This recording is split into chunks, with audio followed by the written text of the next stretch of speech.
सीखने को मिलेगी।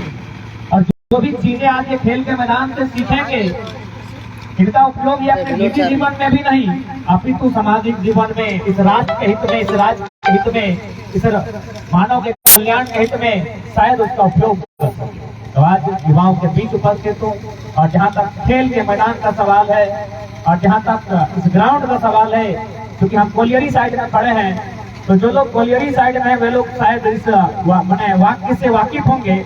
आज से 40-50 साल पहले हमारे गाँव में कहावत कही जाती थी कि गाँव की तरह तुझे चीजें टका कमाई सकल है, एगो टणिया दौड़ के ना तो मटिया कोड़ के। आप लोग भी सुने होंगे गाँव की तरह तुझे चीजें टका कमाई सकल है, एगो टणिया दौड़ के ना तो मटिया कोड़ के। तो पहले बताना चाहेंगे कि मटिया कोड़ के का क्या मतलब है।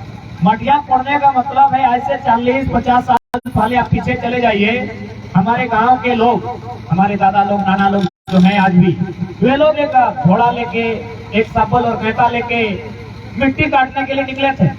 मिट्टी काटते काटते काटते किसी ने टाटा में, किसी ने बीसीसीएल में सरकारी गवर्नमेंट नौकरी लेकर घर आने का काम किया था, इसीलिए कहा गया मटिया कोड़ के।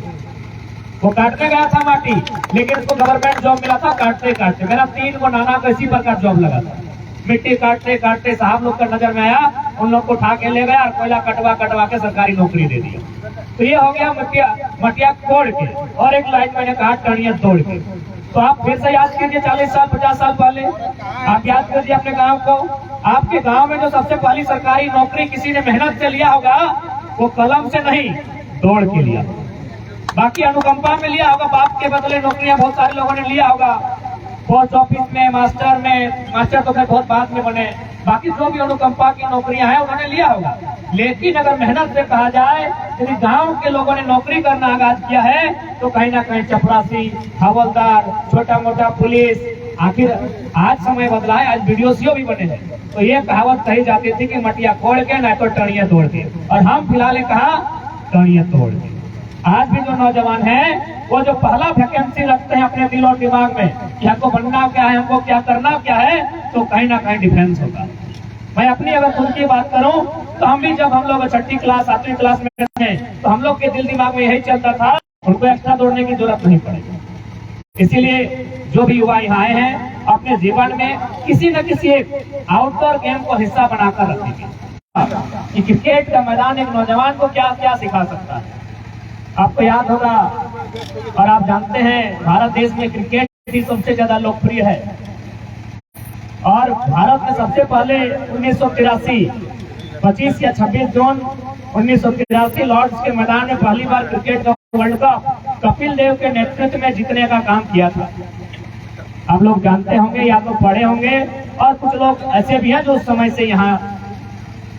मैं उस खेल की एक छोटी सी घटना का जिक्र करना चाहूंगा कि भारत की टीम पहले बैटिंग करते हुए मात्र 183 रन बनाई थी। 183 रन आप समझ सकते हैं, आज के डेट में माननीय रोहित शर्मा 3 बार 200 पार कर चुके हैं, और पूरी इंडिया की टीम मात्र 183 रन बनाई थी। अभी 20 ओवर में नहीं, 50 ओवर में भी नहीं, 60 ओवर।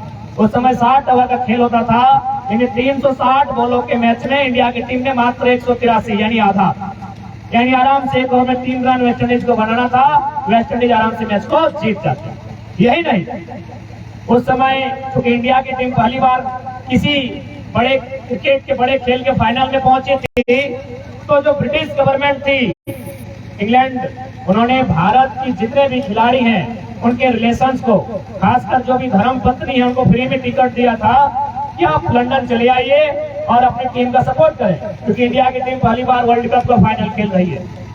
सुनील गावस्कर और कुछ खिलाड़ी हैं जिनकी पत्नियां थी, वे लोग, पत्नियां तो फिर आज भी हैं, और उनकी पत्नियां उन्हें सपोर्ट करने के लिए हिंदुस्तान से इंग्लैंड गई थी।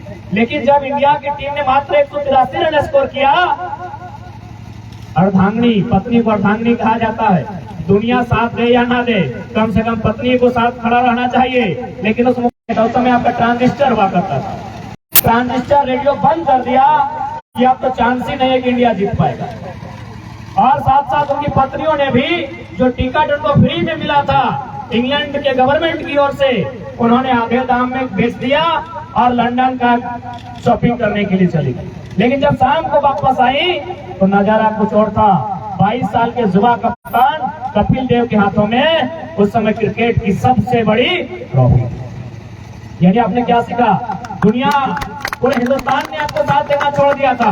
पूरे हिंदुस्तान ने रेडियो बंद कर दिया था कि इंडिया नहीं जीतेगा 183 रन। अरे हिंदुस्तान तो छोड़िए, पत्नी को अर्धांगिनी कहा जाता है, अर्धांग कहा जाता है, उन्होंने भी टिकट को आधा दाम में बेच दिया था कि इंडिया जीत ही नहीं पाएगी। लेकिन फिर भी 22 साल के कैप्टन ने करके दिखाया, क्योंकि उसे खुद आभास था मैं कर सकता। तो खेल का मैदान जब भी आप हारने लगोगे, आपको यह आभास होगा कि एक बार अगर हम प्रयास करें, थोड़ा सा अगर डिमोटिवेट ना होकर मोटिवेट होकर खेलें, तो शायद इस हारे ही बाजी को पलटकर हम भी चैंपियन बन सकते हैं।